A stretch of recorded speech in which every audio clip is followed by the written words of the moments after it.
Battles with surrounding nations. When the surrounding nations heard the altar was repaired and the sanctuary renewed as before, they were extremely angry.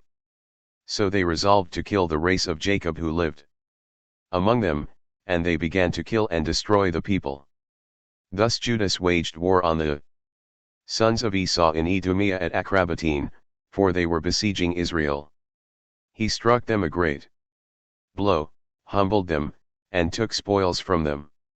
He also recalled the evil acts by the sons of Bean, who trapped and snared the people in ambush out on the roads. He shut them up in their towers and encamped around them, vowing to destroy them. So he set their towers on fire with everyone inside. Then he crossed over against the sons of Ammon, and found a strong army and many people, with Timothy as their leader. He fought many battles against them until he struck them down, and they were crushed before him. Then he overpowered Jazer and its villages and came back to Judea. Now the foreigners in Gilead assembled against the Israelites living within their borders, to destroy them. But they fled into the fortress of Dathma, and sent letters to Judas and his brothers, saying, "The Gentiles have gathered against us and surrounded us to destroy us. They have made ready to come here and overpower the fortress where we have taken refuge, and Timothy is in charge of their army. Now therefore, come and deliver us from their hand, for many of our men have perished. All our brothers in the region of Tob have been put to death, and they took their wives and children captive, along with their possessions, and they destroyed about 1,000 men there." While their letters were being read, behold, other envoys arrived from Galilee with torn garments and reported similar words, saying that those from Ptolemy, Tyre, Sidon, and all Galilee of the Gentiles had assembled themselves together, to destroy us. So when Judas and the people heard these words, a great assembly was gathered to decide what to do for their brothers who were in trouble and were being attacked by adversaries. So Judas told Simon his brother, "Choose men for yourself and go and save your brothers in Galilee, while my brother Jonathan and I go to Gilead."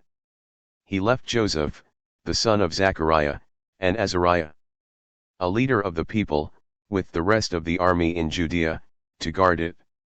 He ordered them, saying, "Take charge of this people, but do not go into battle against the Gentiles until we return." Then 3,000 troops were chosen for Simon to go to Galilee, and 8,000 men for Judas to take to Gilead. Victories in Galilee and Gilead. Thus Simon went into Galilee and fought many battles with the Gentiles, and crushed the Gentiles before him. He chased them to the gates of Ptolemy, and 3,000 Gentiles perished, and he took their spoils. So he took the Israelites of Galilee and Arbatah, along with their wives and children and everything they possessed, and brought them with great joy to Judea. Meanwhile, Judas Maccabeus and Jonathan his brother crossed over the Jordan and journeyed 3 full days into the desert.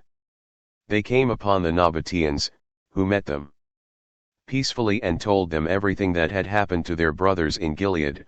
Many have been imprisoned in Bozrah and Bozer in Alamah, Shospho, Maked, and Karnaim. All these cities were fortified and strong, and some have been imprisoned in the remaining cities of Gilead. Tomorrow your foes will attack the strongholds to destroy and capture all of them in one day.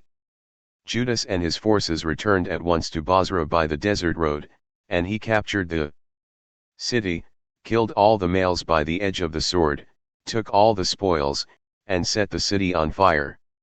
He marched from there by night, and they kept going until they reached the fortress of Dathma. Then at daybreak they looked up and beheld many people, too many to count, carrying ladders and engines of war to take the fortress and strike the Israelites inside. When Judah saw the battle had started, an outcry went up from the city to heaven with trumpets and loud shouts. So he said to his army of men, "Fight today for the sake of our brothers." Then he came up behind them in 3 companies, and they sounded the trumpets and cried aloud in prayer. When Timothy's army saw that they faced Maccabeus, they fled before him. He struck them a great blow, and on that day 8,000 of them perished. Judas then made his way to Alamah. He waged war and captured it, taking its spoils and setting the city on fire. He marched on from there and captured Shospho, Maked, and Bozrah, and the remaining cities of Gilead. Timothy, however, called together more troops and set up camp opposite Raphon across the stream. Judas dispatched soldiers to scout the camp, and they returned to him, saying, "All the foreigners have gathered around us, and a very large army is with him. Further, they have hired Arab mercenaries to help, and they are also camped on the other side of the stream, prepared to come against you in battle." So Judas went out to face them. Timothy told the officers of his army while Judas and his camp drew near the stream, "If he crosses the stream against us first, we will be unable to withstand him, for he is strong enough to defeat us. But if he is frightened and sets up camp across the stream, we will pass over against him and crush him." But as Judas approached the water, he stationed the scribes of the troops near the stream and ordered them, "Do not allow anyone to stay in camp, but make all of them join the battle." So Judas crossed over to meet them first, with all the men behind him. Then all the Gentiles were crushed by them. They dropped their weapons and fled into the sacred regions of Carnain. So Judas captured the city and set the sacred precinct on fire, along with all those residing there. Thus Carnain was defeated, for they were not able to stand against Judas. After this, Judas assembled all the Jews living in Gilead, from small to great, along with their wives and children and their possessions, a great entourage, to return to the land of Judah. They came as far as Ephron, an expansive and fortified city on the highway. They could not pass through, either to the right or the left. The only way to go was through the middle of town. But the men of the city closed it off and barricaded the gates with stones. So Judah sent them a peaceful word, saying, "Let us pass through your land to go to our land. No one will harm you. Merely we will come through on foot." But they refused to open to him. So Judas gave orders to proclaim to the troops that each man make camp where he was. Then the soldiers in the army made camp, and he fought the men of Ephron all day and all night, and the city was given over into his hand. He killed every male with the edge of the sword, destroyed the city completely, and took its spoils. So he passed through the city, stepping over those who were killed. Then they came to the Jordan, crossing over into the great plain facing Beth-shan, and Judas gathered the stragglers and encouraged the men along the way until they entered Judah. They marched up to Mount Zion and sacrificed whole burnt offerings, and offered whole burnt offerings with joy and gladness of heart, because not one of them was lost before.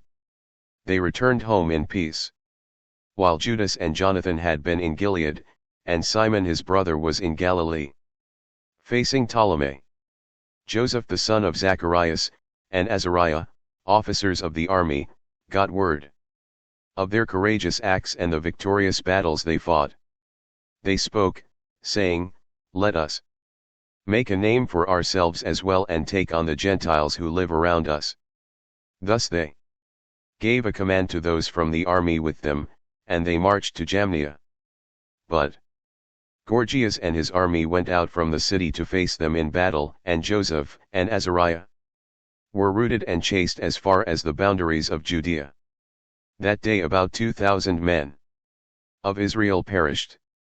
It was a great defeat for the people, for expecting to act heroically, they did not follow the orders of Judas and his brothers. And they did not belong to the seed of those men through whom Israel received the gift of deliverance. So Judas and his brothers were honored greatly throughout all Israel and even by the Gentiles, where their name was being heard. People assembled around them and gave them praise. Then Judas went out with his brothers and fought the sons of Esau in the land to the south, and attacked Hebron and its towns, and pulled down its many fortresses and set on fire its towers round about. He also marched into the country of the Philistines, and then on to Marissa. Some priests that day who wanted to show their courage perished in battle, for they went out to fight recklessly. But Judas turned aside to Azotus, the country of the Philistines. He destroyed their altars, set the carved idols of their gods on fire, and took spoils in the cities. Then he came back to the land of Judah. Notes from the previous page. 5:1-8 Judas and company marched out to rescue those Jews under heavy persecution by the Seleucid sympathizers in Judea. For consolidation purposes, Judas waged war on the Edomians at Akrabatene, the sons of Bean, the Amalekites under Timothy, and the people of Jazer. 5:28-34 Judas encountered Timothy again, struck him a great blow, and captured his engines of war. Later, Judah used the siege equipment to tackle the Acre fortress. 5:55-62 Joseph and Azariah failed because they did not belong, nor were they divinely sanctioned members of the Hasmonean family, v. 62. Instead of following God's appointed leaders, they proudly sought their own glorification, v. 57.